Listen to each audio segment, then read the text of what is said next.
여러분 안녕하십니까. 2월 24일 월요일 프레스 라이브 구경호입니다. 자, 윤석열 대통령의 내일 탄핵 심판 최후 진술을 앞두고 여야는 만일에 있을 조기 대선 가능성에 분주하게 움직이는 분위기입니다. 자, 중도 확장이 핵심인데 특히 더불어민주당 이재명 대표의 중도 보수론을 두고서 연일 양측이 거세게 맞붙고 있습니다. 자, 조금 전에도 여야 대표가 강하게 치고받았는데 거친 말까지 오갔습니다. 자, 오늘 국회부터 가보도록 하겠습니다. 자, 김도훈 기자. 자, 먼저 이재명 대표는 민주당의 중도 보수 역할을 계속해서 강조하고 있어요. 네, 이재명 대표는 어제 SNS에 민주당을 중도 정당이라고 규정했죠. 특히 서구 선진국 기준에 의하면 민주당은 보수 정당이라며 국민의힘이 버리고 떠난 보수의 책임을 민주당이 져야 한다고 강조하기도 했습니다. 민주당은 상속세를 비롯한 각종 세제 개편안을 꺼내들면서 중도 보수 민심 잡기에 본격적으로 돌입한 상황인데요. 오늘 아침에도 이 대표는 국민의힘이 상속세 최고세율 인하를 고집하는데 그러면 서민이 득을 보냐고 반문했습니다. 이 대표는 국민의힘은 군사 쿠데타를 일으킨 대통령을 비호한 극우라며 상식도 없고 극소수 기득권을 위한다고 비판했습니다. 이어 내란의 힘에서 이제는 구구의 힘이 된 것 아니냐며 나라를 위해 정신을 차리라고 꼬집었습니다. 네, 이 얘기를 들은 보수당이죠. 국민의힘도 즉각 반응을 내놨죠. 네, 조금 전 있었던 비상대책회의에서 지도부는 일제히 비판을 쏟아냈습니다. 권영세 비상대책위원장은 기업을 살린다면서 노란봉투법을 들이밀고 경제를 살린다며 상법 개정안을 밀어붙인다며 앞뒤가 맞지 않다는 취지로 지적했습니다. 특히 반도체 특별법 주 52시간 예외는 지지 기반인 민주노총 반대로 안 된다고 한다고 강조했습니다. 소득주도 성장으로 서민 경제를 박살냈고 집값 폭등시킨 정책부터 사과하라고 밝혔는데요. 권성동 원내대표도 좌충우돌 만취운전이라고 공세 수위를 한층 더 높였습니다. 변호사 시절엔 검사 사칭, 결혼한 사람이 총각을 사칭했다는 의혹도 있었다며 이젠 보수까지 사칭하고 있다고 주장했습니다. 이어 주적인 북한에게 송금한 사건의 주범이 자기 정체성까지 사칭하냐며 민주당은 민주노총 뜻을 거스를 수 없는 좌파 정당일 뿐이라고 밝혔습니다. 지금까지 국회에서 MBN 뉴스 김도형입니다.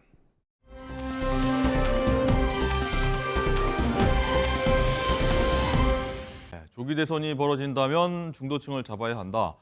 사실 선거철만 되면 나온 얘기인데 대선이 결정도 안 되는데 벌써 중도층 확장 전쟁이 시작된 분위기인데, 자, 윤주영 기자, 일단 보면 민주당이 중도 확장 나선다, 이 내용 앞서서 중도 보수 당 얘기에 당내 의견도 굉장히 많이 분출된 것도 사실인데, 오늘 오후에 이재명 대표가 일단 비명계 대권 주자라고 할 수 있을 것 같아요. 김부겸 전 총리와 만찬에도 갔는데 이 얘기 좀 많이 나올 것 같아요. 네, 그렇습니다. 오늘 저녁 여의도 모 식당에서 만찬 회동을 갔는데요. 이 김 전 총리는 지난 총선에서 공동 선대위원장을 맡아서 선거를 승리로 이끌었죠. 네. 하지만 최근에는 이재명 대표를 향한 강성 지지층 문제, 그리고 이재명 대표의 우클릭 행보에 대해서 쓴소리를 내고 있습니다. 먼저 관련해서 이재명 대표의 발언 먼저 들어보시죠. 민주당은 원래 성장을 중시하는 중도 보수 정당입니다. 오히려 국민의힘이 극우 보수 또는 거의 범죄 정당이 돼가고 있어서 제자리를 찾기를 바랍니다. 저는 국민의힘이 이제는 극우 내란당, 극우 범죄당이 됐다고 생각해요. 더불어민주당이 중도 보수라고 하니까 야, 우리 보수 자리 뺏기는 거 아니야? 이렇게 불안하게 생각하고 이렇게 난리치지 마시고요. 생각을 바꾸고 태도를 바꾸고 사람도 바꾸시기 바랍니다. 보수는 합리적인 가치와 질서를 지키는 걸 보수라고 해요. 기득권을 지키는 건 수구라고 하죠. 근데 이제 수구를 넘어서서 내란 수계를 지킵니다. 이런 건 보수라고 하지 않고 극우라고 하는 거예요. 전에 내란의 힘이라고 누가 주장을 했더니 왜 그런 말을 하냐고 화내던데, 이제는 내란의 힘 이상으로 극우의 힘 된 거 아닙니까? 네, 처음 중도 보수 발언을 내놓은 이후에 네. 비명계를 중심으로 굉장히 많은 비판을 받았습니다. 그럼에도 불구하고 오늘 아침 회의까지 저렇게 중도 보수 발언을 계속 이어가고 있는데요. 네. 이런 발언에 대해서 김부겸 전 총리는 앞서서 비민주적이고 몰 역사적인 월권이다 이렇게 강도 높게 비판을 했습니다. 그리고 또 강성 지지층이 비명계를 향해서 겉은 파랗고 속은 빨갛다 이런 의미로 수박이라고 지금 지칭을 하고 있는데 네. 이것에 대해서는 증오의 언어를 쓰지 않기를 호소한다. 이렇게 앞서서 밝힌 바도 있습니다. 오늘 저녁에 배석자가 없이 이 둘이 만나는 만큼 네. 당내 갈등 봉합 문제 그리고 이 당의 정체성 논란 등과 관련해서 좀 허심탄회한 대화가 이뤄질 것으로 보이는데요. 다만 이런 일회적인 회동이 어떤 화학적 결합으로 이뤄지기는 어려울 것 같다. 이런 평가들도 나오고 있습니다. 네. 자, 민주당이 중도로 나선 게 이제 국민의힘이 극우 오른쪽으로 많이 갔기 때문이다. 이렇게 얘기를 하는 것 같은데 또 박상수 대변인, 이미 이 대표 말대로라면 이제 극우 정당 소속이시네요. 아, 저희는 그렇게 생각하지 않습니다. 네. 저는 계엄날 현장에 갔던 사람이고 저희 계엄 해제에 그 찬성한 의원들 18명 있고 당시 한동훈 대표가 위헌 위법성에 대해서 이재명 대표보다 먼저 얘기했어요. 이재명 대표는 숲에 들어가셔놓고 무슨 말씀을 하시는 건지 제가 지금 잘 모르겠는데 우리 당의 민주주의적인 전통 그리고 중도 보수 정당으로서의 그런 전통은 사라지지 않고 있습니다. 제가 지금 버젓이 인천 서구갑에 당협위원장을 하고 있지 않습니까? 네, 그렇기 때문에 이러한 부분들에 대해서 저렇게 매도하는 것은 바람직하지 않고요. 보수 내부의 노선 토쟁이나 이런 것들은 저희 내부에서 하겠습니다. 언제 뭐 민주당이 그렇게 중도와 보수에 그렇게 관심이 있었다고 기본사회 이야기하면서 극자로 달려가던 시절이 언젠데 이제 와가지고 지금 저러고 있는 것은 그저 내가 한번 대통령이 돼서 살아보겠다라는 생각밖에 없으신 것 같고요. 우리 다들 기억하고 있지만 25일은 우리 대통령의 최후 진술이 있는 날이지만 내일입니다. 26일은 이재명 대표의 최후 진술이 있는 날입니다. 국민들이 보기에 어떻겠습니까? 25일의 최후 진술과 26일의 최후 진술이 중도에 있는 사람들이 느끼기에 뭐가 그렇게 다르다고 생각할지 모르겠습니다. 그런데 서로 중도라고 외쳐봐야 큰 의미가 없고 진짜 중도가 되려면 오늘 이재명 대표가 만나는 김부겸 총리나 이런 분들이 얘기하면 그럴 수 있겠다라는 생각을 조금은 할지도 모르겠어요. 근데 그 스피킹을 이재명 대표가 하는 것은 전혀 설득력이 없을 것이다. 양쪽의 극단을 상징하는 분 중에 한 분께서 왜 이러시나 하는 생각밖에 들지 않습니다. 네, 또 인물의 이 최후 진술 얘기는 잠시 뒤에 한번 하도록 하겠고요. 자, 어쨌든 이 박상수 대변인 반응처럼 여기에 대해서 일단 국민의힘 지도부도 조금 전에 이 중도 보수에 대한 이재명 대표가 얘기한 거에 대해서 극렬하게 오늘 아침에 반응을 보였습니다. 어떤 얘기인지 한번 들어보시죠. 선거 전략상 의도적인 우클릭이다 이렇게 생각을 하고 있습니다. 중도의 의미를 지금 퇴색시키고 있는 분이 바로 이재명 대표다. 난 그렇게 생각을 하고 또 본인이 중도 보수라고 자처하는 이유가 우리 당을 극우몰이하는 겁니다. 이재명 대표는 역주행에 난폭운전에 음주운전까지 더해서 도로를 온통 난장판으로 만들고 있습니다. 이재명의 민주당이 대한민국을 어느 낭떠러지로 몰아가는 건지 추측조차 불가능한 지경입니다. 민주당과 이재명 대표가 보수정당의 정책을 베낀다고 해도 성과만 제대로 낼 수 있다면 뭐가 문제겠습니까? 하지만 베끼려면 제대로 베껴야 합니다. 남의 답안지 훔쳐보며 자기 마음에 드는 분만 골라 베끼면 오히려 정답에서 더욱 벗어나게 됩니다. 네, 성추현 부의장님. 저는 이재명 대표가 극우몰이하고 있다. 굉장히 표현도 많습니다. 음주에 역주행에 난폭운전까지 하고 있다. 이렇게 비판하고 있네요. 네.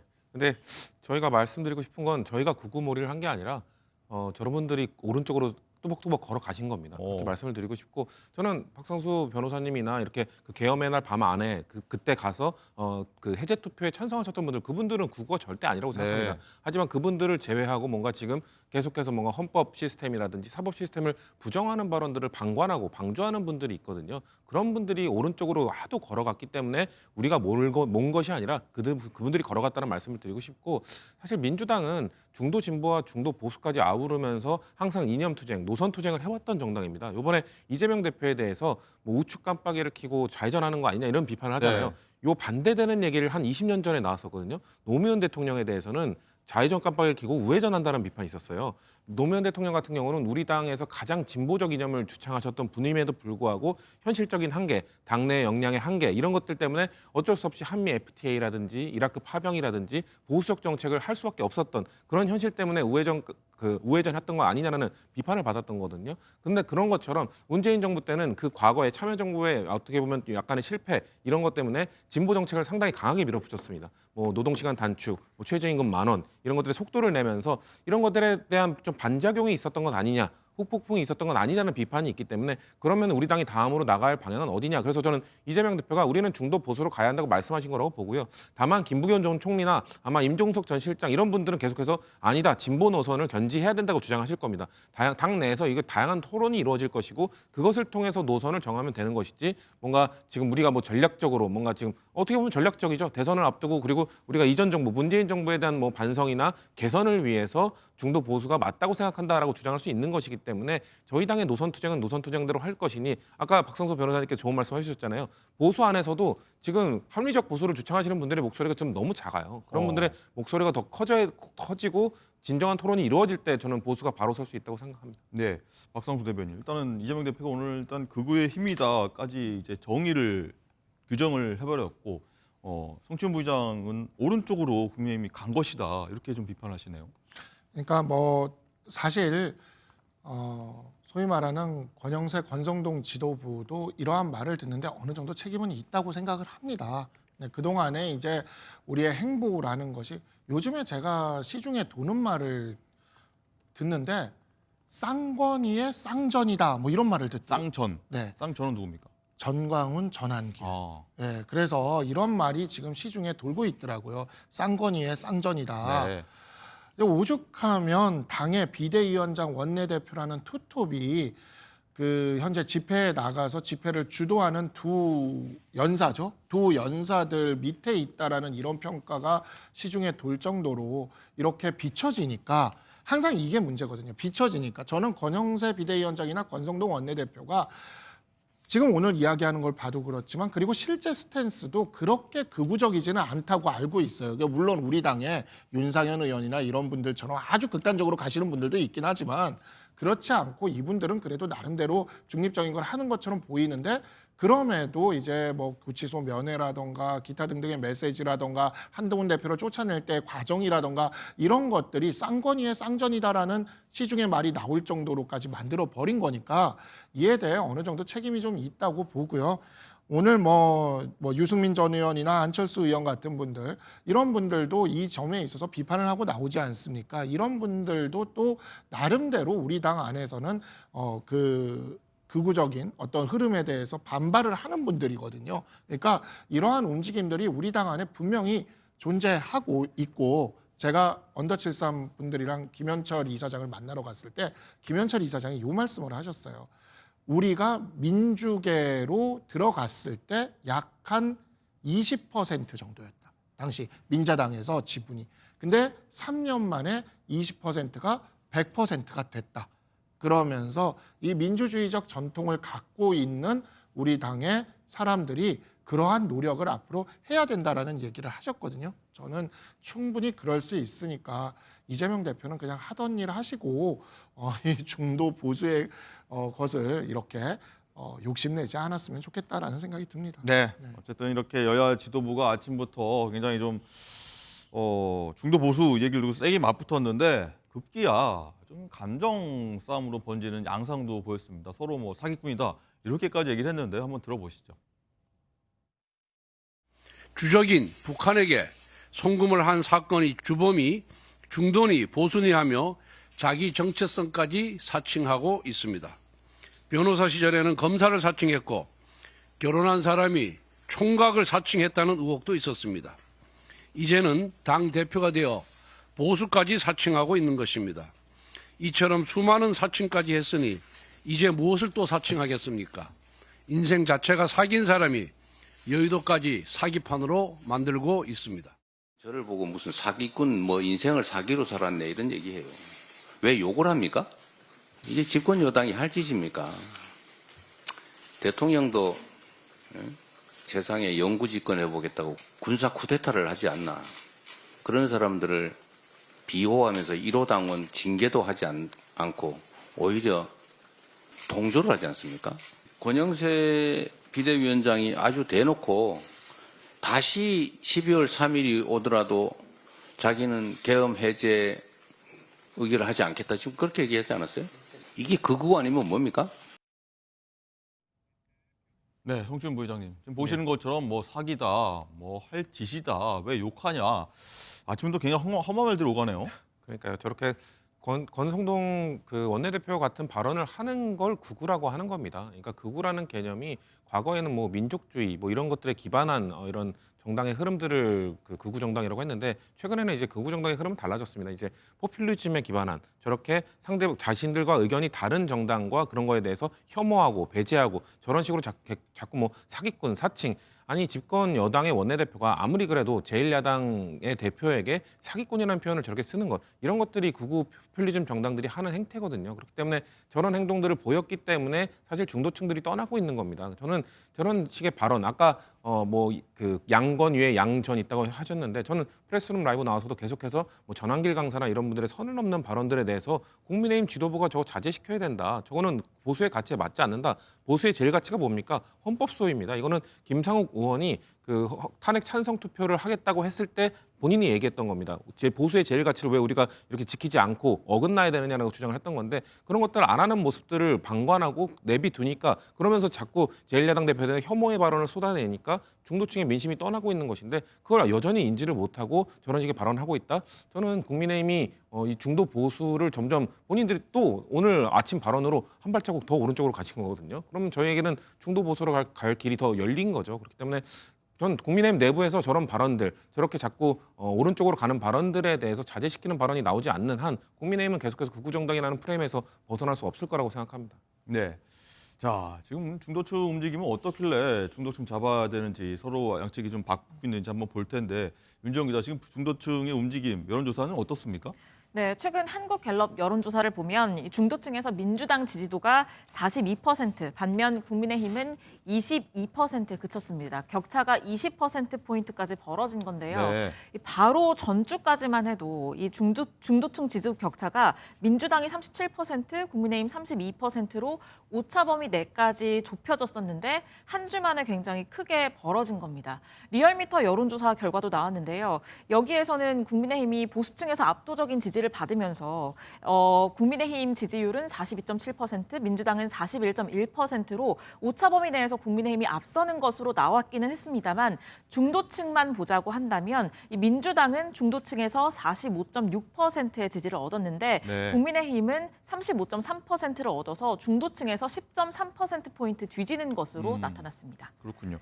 자, 성춘 부회장님, 일단은 이런 흐름이 나온 이유를 두고 좀 많이 좀 봐야 될 것 같은데 일단은 뭐 이재명 대표 어떤 우클릭 그런 얘기도 있었고요. 뭐 중도 보수 얘기도 있었고 여러 가지 정책 얘기도 했지 않습니까? 그런 요인이 반영됐다고 봐야 됩니까? 아니면 국민의힘 쪽에서의 어떤 그런 발언들이랄까요, 그런 행동들 그런 거에서 기인한 걸 말까요? 전 해석할까요? 후자가 좀 더 크다고 보는 게요. 이재명 대표가 이제 중도 보수로 가야 된다고 말하면서 이제 정책적 방향들을 좀 제시하고는 있지만 아직 중도층이 느끼기에 피부로 와닿는 정책은 아직 실현된 게 없지 않습니까? 그렇기 때문에 중도층의 마음의 이동이 우리 당의 이런 노선 변경, 노선 투쟁 때문에 이루어졌다고 보기는 어렵고 저는 오히려 아까 말씀드렸던 국민의힘이 너무 강하게 오른쪽으로 갔기 때문이라고 생각합니다. 원래 운전자가 핸들을 오른쪽으로 너무 강하게 꺾어버리면은 뒤에 타고 있던 승객들은 몸이 왼쪽으로 쏠리게 됩니다. 저는 그 현상이 나타난 거라고 보거든요. 중도층에 있던 사람들이 중도 보수 이런 성향을 보이던 분들이 워낙 국민의힘이 강하게 우회전을 해버리니까 거기에서 반작용으로 이제 왼쪽으로 튀어나오면서 민주당을 지지하거나 아니면 이 탄핵과 관련돼서도 판단 보류를 하다가 탄핵 반대한다는 분들의 발언이 저거는 우리가 봤을 때 너무 비합리적인데 헌법재판소를 쓸어버리자고 반역자라고 저 사람들의 처벌을 받을 것이라고 이런 건 아닌 것 같은데 하면서 점점 멀어지게 된 겁니다. 그렇기 때문에 저는 저희 당이 이제 중도보수 정책을 추진하게 되고 만약에 정말 노선을 그쪽 방향으로 확실히 정하게 되면 네. 중도보수를 더 끌어올 수도 있지만 일단 지금 초반의 흐름은 국민의힘이 어떻게 보면 발로 차버린 것이다. 좀 그렇게 표현하고 싶습니다. 예. 박성수 대변인 생각 좀 궁금한데 어쨌든 중도층이 좀 이탈했다는 게 좀 보여지는데 국민의힘 입장에서는 고민이 좀 클 것 같습니다. 뭐 선거와 별개로요. 그러니까 중도층의 특징은 저는 이제 우리 당 일각에서 약간 극단적인 주장을 하시는 분들이 중도층은 없다. 우리가 똘똘 뭉쳐서 힘이 세 보이면 중도층은 온다. 이 논리를 계속해서 펼쳤어요. 그런데 중도층의 특징은 저는 누누이 이야기를 했지만 그때 그 순간에 보다 좀 더 정의로워 보이는 쪽을 선택을 합니다. 저는 그렇게 보는데 그럼 왜 지금까지 중도층에서 이렇게 좁혀졌느냐? 중도층은 탄핵에 있어서 결론에 있어서는 이미 민주당 지지자들과 비슷한 생각을 하고 있는 것 같아요. 이거는 계엄은 아니다. 탄핵은 인용돼야 된다. 이렇게 생각을 하고 있는 것 같습니다. 다만 그동안 그 절차가 너무 편향적이었어요. 헌법재판소가 너무 서둘렀고 체포와 구속 절차도 이게 석연치 않은 면들이 있었고 그러니까 그 체포와 구속 헌법재판소의 탄핵 심판 절차의 부당성에 대해서 분노한 민심이 이 중도층의 민심이 우리 당의 지지로 와 있었던 거죠. 근데 문제는 이게 어느 순간에 확 빠지는 거냐면 바로 마지막 변론 기일이 딱 잡혀버리거든요. 그리고 마지막 변론 종결이 이제 눈앞에 가시화가 되니까 이제는 그 절차보다는 결과가 눈에 보이는 겁니다. 네. 그러면 결과는 탄핵이 인용돼야 된다라고 생각하는 쪽에 가까운데 근데 여태까지 헌법재판소의 탄핵 심판이나 이런 것들이 공정하지 못하다고 주장했던 사람들이 헌법재판소가 탄핵 인용을 만약에 하면 헌법재판소를 뭐 쓸어버리자는 식의 이야기를 하면서 나가버리니까 이제 그 결과 쪽에 있어서의 중도층의 민심과 어긋나는 이러한 사태가 벌어지게 되고 그러니까 그건 또 아니지 하면서 이쪽으로 이렇게 민주당 쪽으로 옮겨가는 사태가 벌어진다고 봐요. 지금 우리 당의 극단적인 쪽에 있는 분들 중도층은 없다. 중도층은 힘센 쪽에 붙는다라는 이 분들의 주장이 우리 당의 주류를 형성하게 된다면 그냥 우리는 이번 대선에서 계엄에 대한 리스크도 갖고 있는 상황에서 그냥 무난하게 조기 대선이 있다면 네. 무난하게 패배할 가능성이 높다. 중도층의 민심에 정말 민감하게 반응할 수 있는 그러한 당의 모습을 되찾아야 된다라고 생각합니다. 네. 이렇게 중도 얘기를 한번 해봤고요.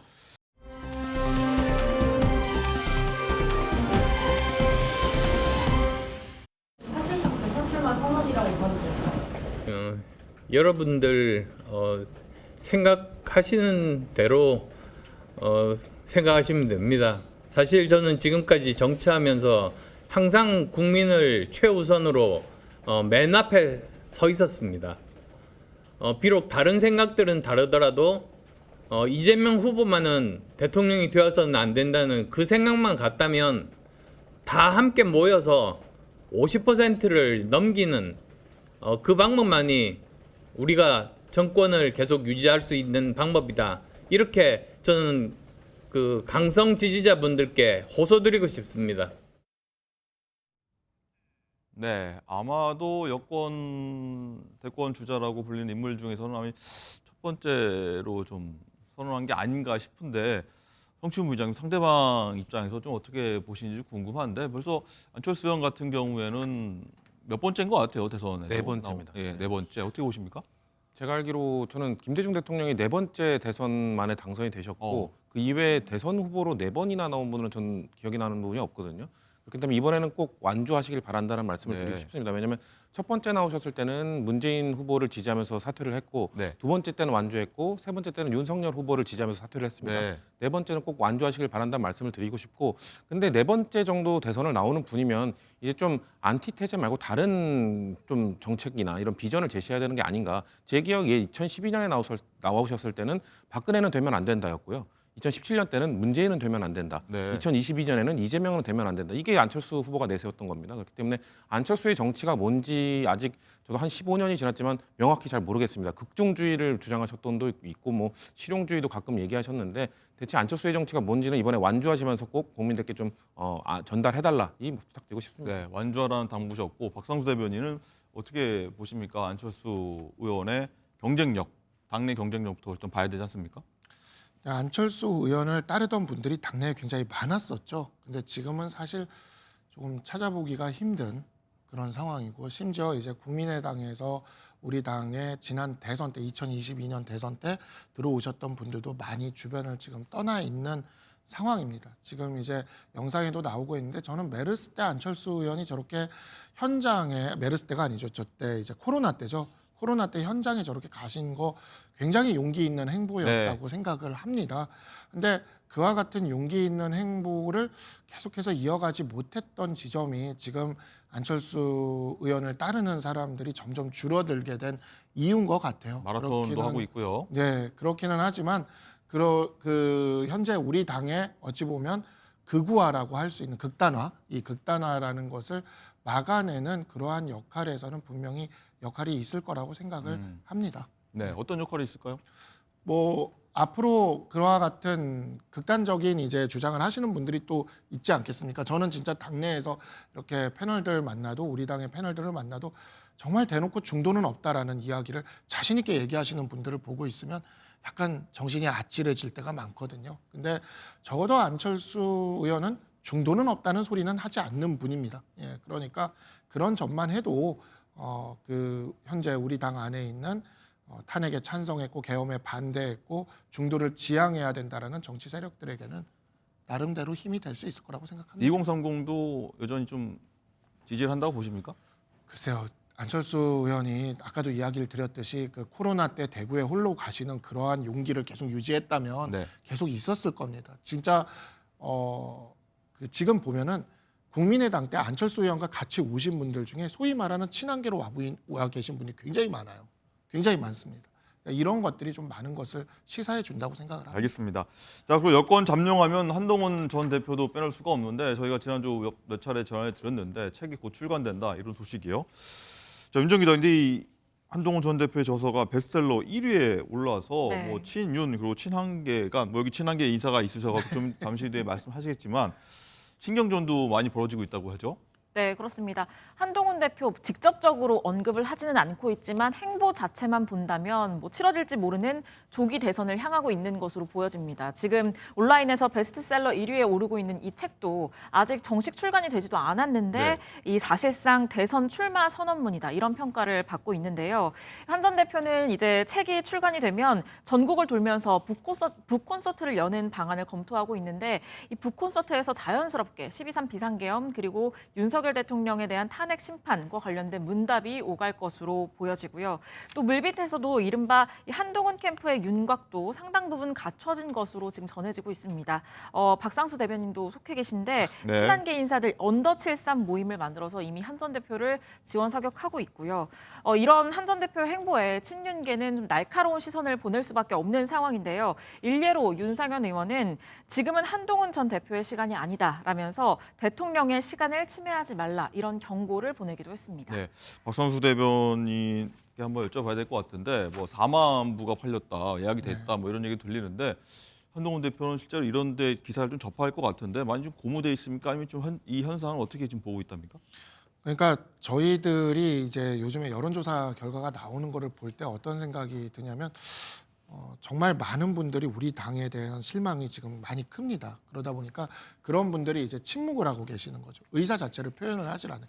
정치 얘기 자체를 피하고 싶고 정치 자체에 대해서 이렇게 거리를 두고 싶어하는 그런 마음들이 있는데 분명히 그러한 마음들이 겉으로 드러나지 않는 것들이 존재한다라고 생각을 왜냐하면 우리는 이제 계속 오프라인에서도 국민들을 만날 수밖에 없으니까요. 정치인으로서. 그래서 그거를 느끼고 있었는데 이번에 뭐 4만 부가 지금 뭐 예약 판매가 됐다라고 하는 네. 보도도 지금 나오고 있어요. 그러니까 이게 나오고 있으니까 그런 내용들을 보니까 이게 드러나고 있구나. 그러니까 그동안 어디에 기댈 데 없는 그 마음들이 지금 한동훈이라는 하나의 그 인물을 통해서 또 그 책을 통해서 그것이 이제 결집돼서 드러나고 있구나라는 것을 좀 느끼고 있고요. 네. 이러한 부분들은 앞으로 한동훈 대표가 활동을 하게 되면 점점 더 커질 수 있을 거라고 생각을 네, 합니다. 지금 나가는 화면 연달아 사진 2개가 나가고 있는데 약간 한동훈 대표가 캐주얼 복장, 편한 차림으로 있는 사진이 나가고 있는데 사진 작가 분이 이 사진을 찍어줘서 지금 오늘 아침에 공개를 한 것 같은데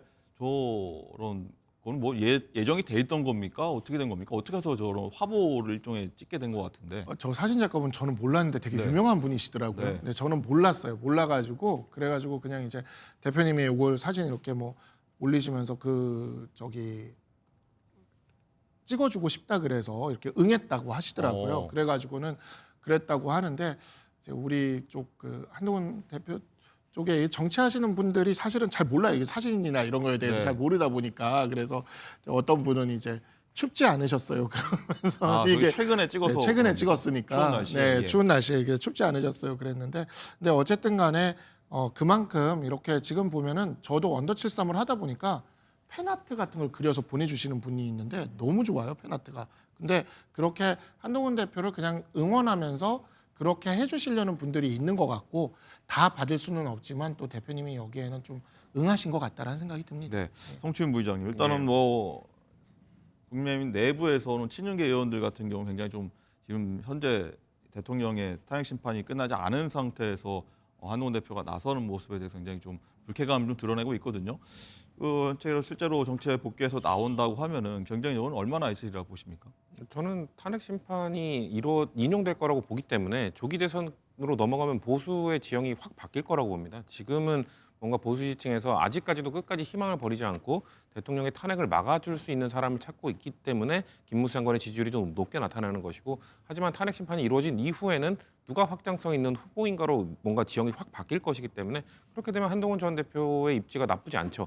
그리고 저는 두 가지 키워드가 있다고 보는데 비상계엄으로부터 자유로운 사람, 그리고 하나는 명태균으로부터 자유로운 사람입니다. 네. 근데 공교롭게 김문수 장관도 두 가지로부터 모두 자유롭습니다. 물론 김문수 장관은 뭐 비상계엄에 나는 뇌가 있었다면 뭐 막았을 것이다, 사과라고 했을 때 또 사과하지 않고 이런 모습도 보이긴 했지만 본인이 그 국무회의에 참여를 안 했잖아요. 그렇기 때문에 약간의 자유로움을 갖고 있고, 한동훈 전 대표는 그 반대 투표할 때, 그 해제 투표할 때 직접 들어갔었기 때문에 네. 거기에 또 자유로운 부분이 있고요. 그리고 그 명태균 씨와 관련된 명태균 게이트와 관련돼서도 다른 후보들이 뭐 여러 가지 아직 풀리지 않은 의혹들이 있음에도 불구하고 그 두 분만큼은 굳건하게 뭔가 연관성이 안 나오고 있기 때문에 그러면은 한동훈 전 대표의 시간이 충분히 올 수 있다. 다만 제가 봤을 때는 결국 그 강성 보수 지층이 지금 한동훈 전 대표에 대한 비토가 심하기 때문에 어떻게 그것을 극복할 수 있을까, 그거에 대한 막 고민이 많으실 것 같은데, 저는 자연스럽게 지금의 상황에서 탄핵 이후로 넘어가면 강성 지지층의 목소리보다는 일반 보수 지지층의 목소리가 커질 거라고 보기 때문에 한동훈 전 대표에게도 분명 기회가 올긴 올 것이다. 근데 그 갈등을 어떻게 극복할 것인가. 지금 친윤의 반응만 봐도 엄청 예민하게 반응하지 않습니까? 이런 걸로 봤을 때 거의 뭐 입틀막이잖아요. 지금 아무 얘기도 하지 말라라는 건데, 지금 윤석열 대통령의 시간이 아니라 지금 제가 봤을 때 사법부의 시간인데 윤석열 대통령의 시간을 방해하지 말라? 저는 공감이 안 되는 상황이기 때문에 그만큼 친윤에서 지금 가장 경계하는 사람이 누군가가 드러난 건 아닌가라고 그렇게 네. 봅니다. 한동훈 대표가 명태균으로부터는 좀 자유로운 인물이다 평가 주셨는데 오세훈 서울시장과 홍준표 대구시장은 오히려 명태균의 입에 오르면서 곤혹을 치르고 있는 상황인데, 명시 측이 오 시장과 만난 식당 이름을 공개하고 나섰습니다. 오 시장이 만난 적이 없다 이렇게 얘기했거든요. 일단 여기에 대해서는 어떤 얘기인지 명시 측 목소리 한번 들어보고 얘기 이어가도록 하겠습니다. 그 당협 사무실 대각선 50m쯤 되는 곳에 중국집이 하나 있습니다. 중국집 이름이 송라고, 이 에서 오시원을 만납니다. 오 시장이 아마 그때 당시 간장에 계란 반숙 그 전단계 요리를 좋아하더라. 청국장집에서도 만나거든요. 그다음에 또 짱어집에서도 만나요. 몇 시에 어디로 와라라고 하는 데가 있는데 그 문자가 있는데 그것이 그 송인지 청국장집인지 짱어집인지 알겠습니다. 정확하게 저희들은 알 수가 없습니다. 네, 명시가 오세훈 시장과 뭐 측근이죠. 뭐 3자 간 회동을 했다 이런 얘기를 주장했는데, 윤지영 기자 보면은 명시 측 입장인데 굉장히 구체적이네요. 네, 그렇습니다. 그래서 오세훈 서울시장 측도 이 주장을 조목조목 반박을 했는데요. 오세훈 서울시장 측은 이 명 씨의 이 주장을 정치 사기꾼이다 이렇게 규정을 하면서 제2의 생태탕 기도로 규정을 하기도 했습니다. 명 씨가 우 후보를 만난 걸 이렇게 구체적으로 얘기를 하는 건 본질을 흐리려는 시도다라고 보고 있는데요. 핵심은 여론조사 결과를 누구에게 줬는지다. 오 시장과는 무관하다는 것이라는 겁니다. 여론조사가 어디로 갔는지 밝혀지고 있는 만큼 검찰 수사 의지만 있다면 이른 시일 안에 수사를 진행하고 결과를 내놓을 수 있을 것이다. 이렇게 오세훈 시장 측은 밝히고 있습니다. 네, 박상수 대변인 일단은 오 시장 같은 경우 뭐 제일 생태탕이다라고 얘기했던 게 지난번 선거 때 좀 시달렸던 그 부분을 떠올리면서 이것도 사실 무근이다 얘기하고 있는 것 같은데, 어떻게 굉장히 좀 구체적입니다. 다시 말씀드리지만. 근데 진짜 생각해 보니까 생태탕 사건이랑 되게 많이 겹쳐 돌아가긴 하네요. 그 생태탕 집에 대한 이야기랑 그렇긴 한데 사실 이 부분에 있어서는 제일 최악의 우리 당의 입장에서의 리스크는 대선 국면에서 뭔가 구체적인 게 나와버리는 겁니다. 그러니까 후보가 결정되는 지점 전에 정말 수사기관이 빠르게 공정하게 정확하게 수사해서 네. 좀 어느 정도 결과를 좀 내줬으면 좋겠다라는 좀 그런 말씀을 좀 드리고 싶고, 만약에 뭐 이와 같은 의혹이 있는 후보 중에서 우리 당의 후보로 이렇게 선정이 됐는데 대선 국면에서 뭔가 구체적인 게 나와버리게 되면은 사실 지난 대선에서 김경률 회계사가 나서서 이야기한 그 대장동 사건, 화천대유 천화동인 이런 이야기들이 나오지 않았다면 과연 윤석열 대통령이 지난 대선에서 이길 수 있었는지 모르겠어요. 그래서 그와 같은 잠재적 리스크가 존재한다라는 측면이 굉장히 좀 걱정스러운 측면이고, 정말 오세훈 시장 이야기하는 것처럼 빨리 수사기관에서 수사가 돼서 이 결과가 나왔으면 좋겠다는 생각이 듭니다. 알겠습니다.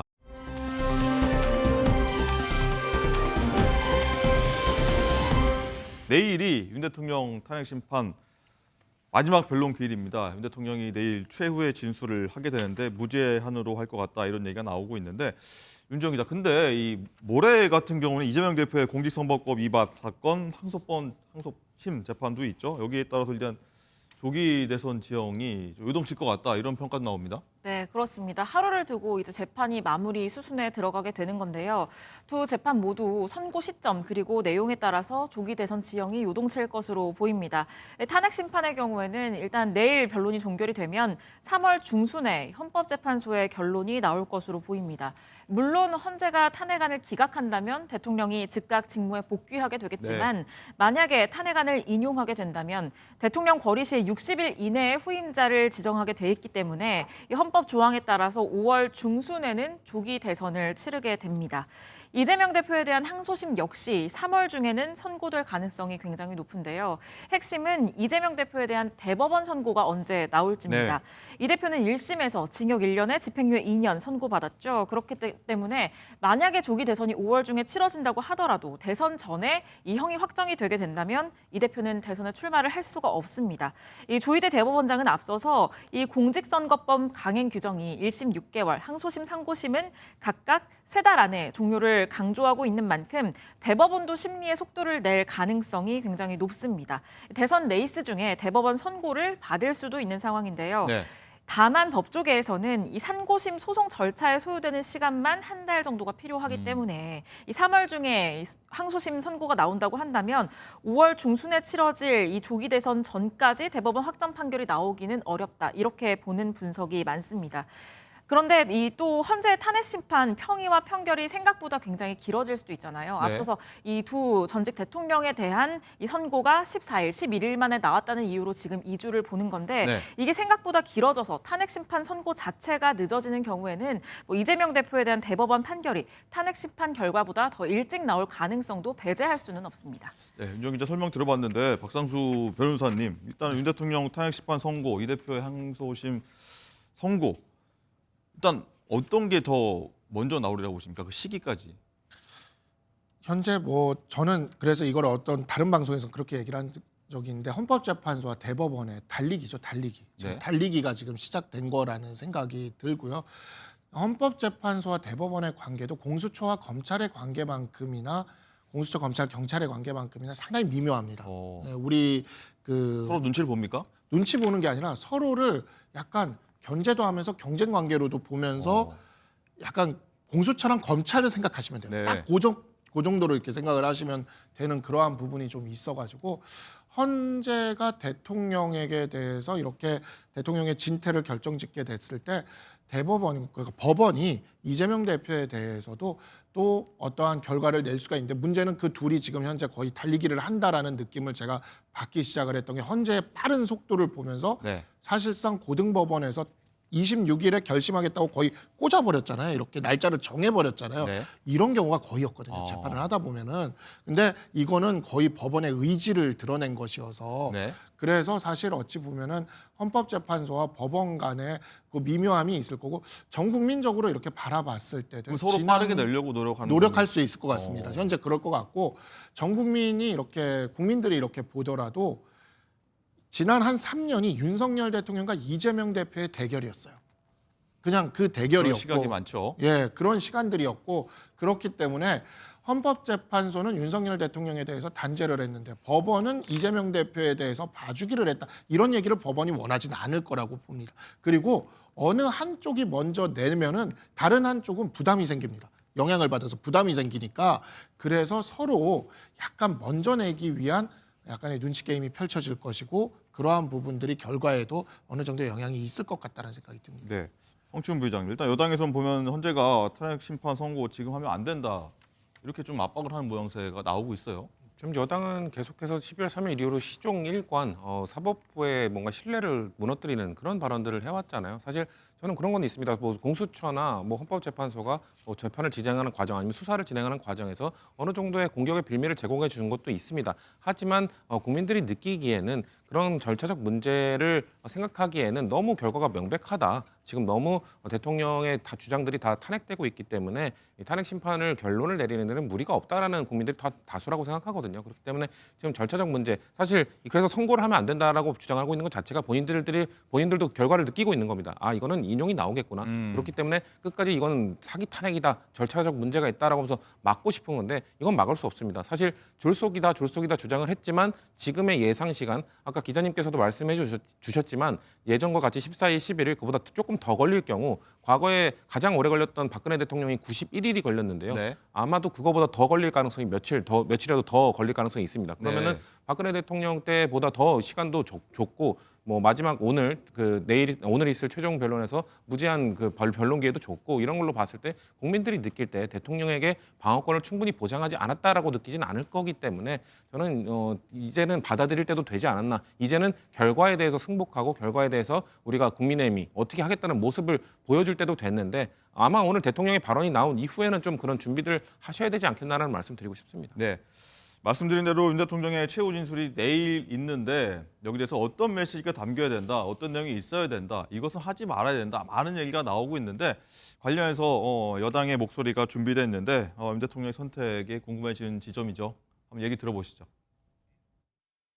대통령께서 어떤 메시지를 낼지 제가 예단하기는 어렵습니다만은 기본적으로는 좀 아마 포괄적으로 국민에 대한 뭐 사과 말씀도 들어가 있을 것 같고 두 번째는 대통령의 헌법상 권한인 비상계엄 선포로 인해서 대통령의 명령과 지시를 따른 그런 분들에 대한 어떤 선처라든가 이런 말씀이 들어가 있지 않을까, 들어가야 되지 않을까 저는 그렇게 생각을 하고 있습니다.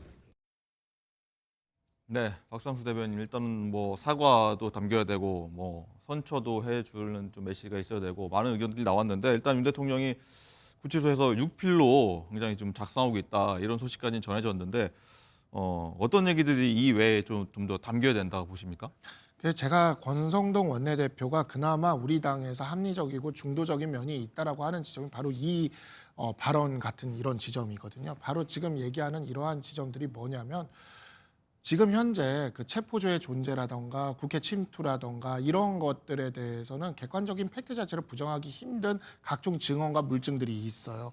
근데 그러한 것들에 대해서 누군가는 책임을 져야 되는데 내 명령과 지시를 따른 사람에 대해서는 선처를 해달라고 이야기를 하라는 것은 권성동 원내대표의 저 발언은요. 사실상 대통령이 책임을 지십시오라고 얘기한 거나 다름이 없는 발언입니다. 말을 돌려서 얘기를 한 거지. 사과에 대해서도 이것이 전형적인 자신의 잘못을 인정하고 선처를 바라는 그런 내용입니다. 그러니까 그런 발언을 해달라고 얘기를 하는 거죠. 그래서 저런 부분들이 분명히 있기 때문에 윤상현 의원이랑은 조금 결이 다르다라고 제가 생각을 하는 지점인데 사실 어제 그 조선일보에서 하나가 단독이 나왔어요. 약간 단독 비슷하게 해가지고 뭐가 나왔냐면 대통령께서 임기 단축과 개헌에 대한 어떤 네. 정치적인 협상안을 제시할 수 있다라는 게 나왔는데 그다음에 아이뉴스라는 매체에서 바로 이걸 반박하는 기사가 나왔습니다. 2시간쯤 뒤인가 바로 나오면서 그런 내용을 전혀 제시하지 않을 것이다라고 이야기를 하는 거죠. 최후 진술 때 임기 단축 개헌을 제안한다라던가 이러한 내용들이 전혀 없다라면은 그렇다면 그냥 또 계엄은 정당했다.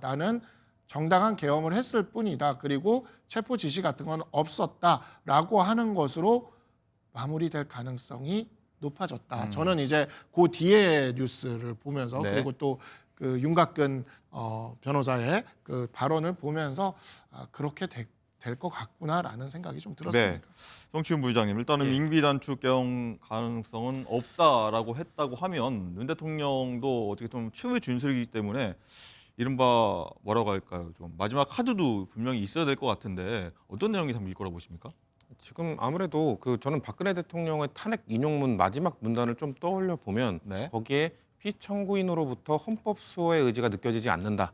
뭔가 수사에도 협조하지 않았고 거짓말로 일관했다. 이런 표현들이 있었거든요. 지금 윤석열 대통령이 똑같은 입장을 거의 똑같은 태도를 보여왔습니다. 그렇기 때문에 저는 마지막 문단은 거의 똑같을 가능성이 있다. 근데 이거를 뒤집기 위해서는 뭐 내일 최후 변론 갖고 이걸 뒤집을 수는 없을 겁니다. 그렇기 때문에 저는 내일 대통령의 발언은 아마도 헌법재판관들을 향하는 것이 아니라 보수 지지층을 향한 발언들, 뭔가 결집시키기 위한 그리고 본인에 대한 동정심을 좀 일으키기 위한 이런 발언들이 될 거라고 보거든요.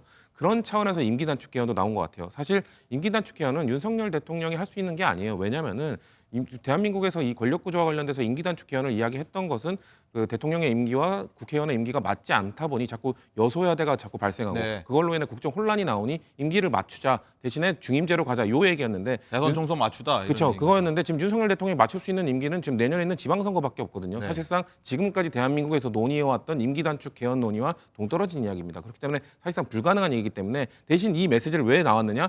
임기 단축 개헌을 던지면 국민들은 이런 얘기에 대해서 이런 구체적인 디테일을 따지지 않고 대통령이 임기를 포기하면서까지 뭔가 하려고 하네라는 메시지를 보수 지지층에 줄 수 있거든요. 그렇기 예. 때문에 그런 차원에서 검토됐던 것이 아닐까. 결국 메시지는 국민들 중 보수 지지층을 향한 메시지가 나올 거라고 보고 있습니다. 그렇군요. 어쨌든 내일 최후 진술 앞두고 지난 주말에는 굉장히 전국 곳곳에서 뭐 탄핵 찬반 집회가 잇따라 열렸는데 윤정 기자, 이 주말에도 굉장히 많은 사람들이 거리로 나왔어요. 네, 그렇습니다. 특히 지난 토요일에는 서울 종로구 도심에 이 찬반 집회 인원이 4만 명 정도가 운집했습니다. 광화문 광장에는 경찰 추산 3만 명이 탄핵 반대 집회에 나섰는데요. 대통령 즉각 복귀 등의 문구가 적힌 피켓을 들고 이 공수처의 영장 쇼핑 의혹 등을 거듭 제기하면서 비판했습니다. 탄핵 찬성 측은 11,000명 정도가 이 헌법재판소 인근에서 윤석열 파면 티켓을 들고 집회를 열었습니다. 민주당도 이 자리에서 화력을 더했는데 박찬대 원내대표를 비롯해서 민주당 의원 80여 명이 참석했습니다. 탄핵 찬반 집회는 캠퍼스로도 번졌습니다. 여기에 학생뿐만 아니라 유튜버 등 외부인들까지 난입을 하면서 물리적인 충돌까지 벌어졌다고 합니다. 네. 탄핵 찬반 집회 그리고 분위기가 거의 최고조에 달했다. 지난 주말 최고조에 달했다. 이렇게 좀 볼 수 있을 것 같은데 박상수 대변인, 일단은 보면은 내용 보면 탄핵 인용되면 뭐 혁명해야 한다. 헌법재판관 이름 부르면서 위협하는 발언이 나오기도 했고요.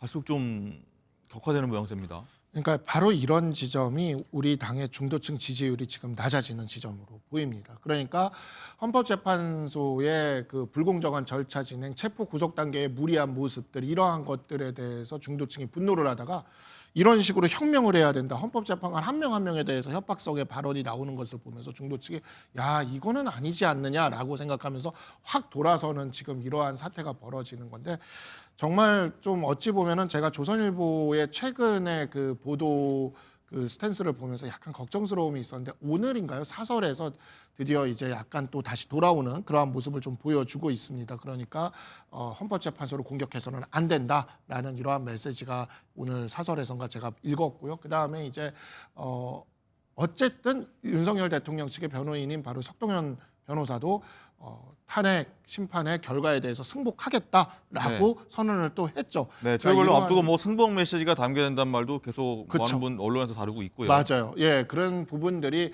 이러한 모습들을 조금 이제 좀 잠재울 필요가 있다. 안 그러면 대한민국이 법치주의라는 기본적인 법원의 판결에도 그거를 승복하지 않겠다 해가지고 지난 서부지법 폭동 사태 같은 것이 다시 한번 일어난다면 대한민국은 진짜 위험해집니다. 내전 사태로까지도 갈 수 있다고 봅니다. 이러한 부분들을 정치인들이 절대 이끌어서도 안 되고 말해서도 안 되고, 그리고 중도층의 지지를 받기 위해서라도 그래서는 안 된다고.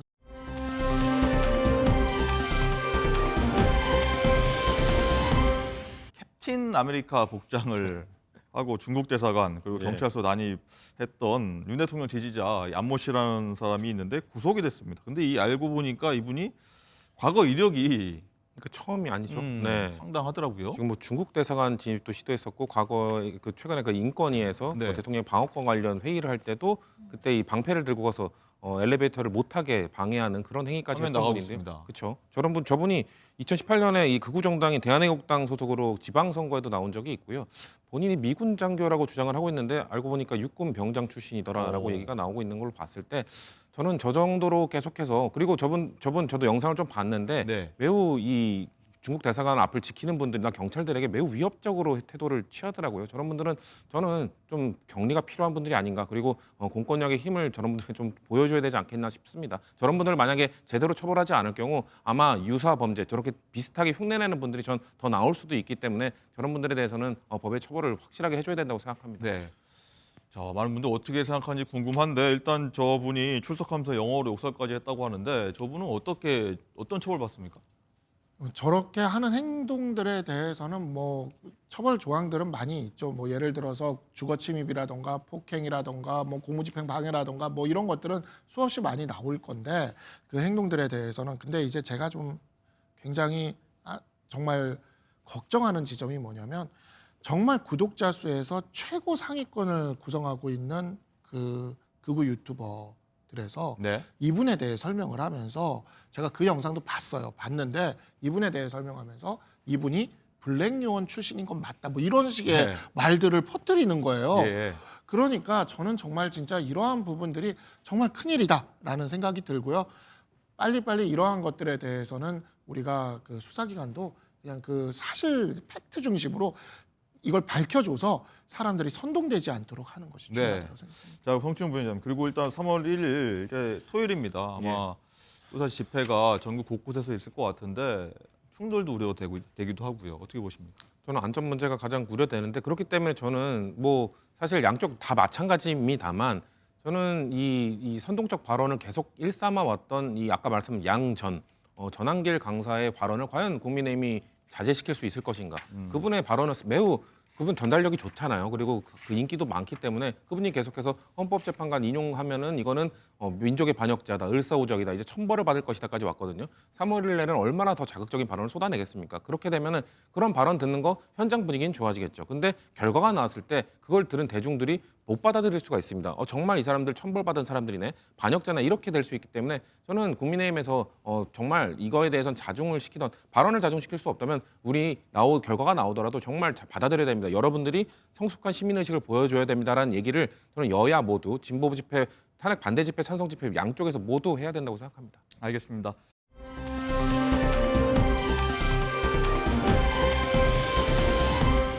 라이브픽입니다. 빌라에 불이 나서 소방관이 강제로 현관문을 열었는데요. 주민들이 오히려 파손된 문을 배상하라며 800만 원을 요구했다는 씁쓸한 소식입니다. 지난 1월 새벽 주택에서 난 불을 진압하기 위해 출동한 소방관들. 건물 내부에 검은 연기가 자욱해지며 상황이 급박해지자 소방관들은 각 세대의 문을 두드리며 입주민들을 대피시켰습니다. 그리고 응답이 없던 6세대는 잠이 깊이 들었거나 연기를 들이마신 입주민이 있을 수 있다 판단해서 강제로 문을 열었는데요. 이 과정에서 잠금 장치와 현관문이 파손됐고 주민들이 이에 대한 손해배상 800만 원을 요구한 겁니다. 사실 이런 경우 불이 난 집주인이 가입한 화재보험에서 배상하기 마련이지만 이번 화재는 집주인이 숨진 데다가 화재보험도 가입되어 있지 않았다고요. 물에 빠진 사람 아니 불난 집에서 사람 구해줬더니 보따리 내놔라라는 속담이 실제로 벌어졌네요. 트럼프 대통령의 둘째 며느리 라라 트럼프가 보수 성향 매체인 폭스뉴스의 진행자로 나섰습니다. 토요일 오후 9시 황금 시간대 인터뷰 프로그램 진행자로 데뷔한 라라 트럼프. 프로그램은 유력 인사들을 만나고 분석하는 형식으로 이뤄지는데요. 첫 방송에는 법무장관, 백악관, 대변인 등이 출연했습니다. 라라 트럼프는 TV 프로듀서 출신으로 시아버지 당선에 핵심적인 역할을 했는데요. 트럼프 대통령은 SNS를 통해서 라라는 정말 대단한 사람, 지난 대선 공화당 전국위원회를 이끈 환상적인 인물이라며 며느리 사랑을 뽐내곤 프로그램을 홍보했습니다. 현직 대통령의 가족이 프로그램을 진행하는 건 미국 방송 역사상 처음인데요. 트럼프 대통령의 가족 권력이 정치권을 넘어 미디어 영역으로 확장됐다는 평가가 나오고 있고요. 보수 언론과 트럼프 행정부의 유착이 강화되는 건 아니냐는 지적이 나오고 있습니다.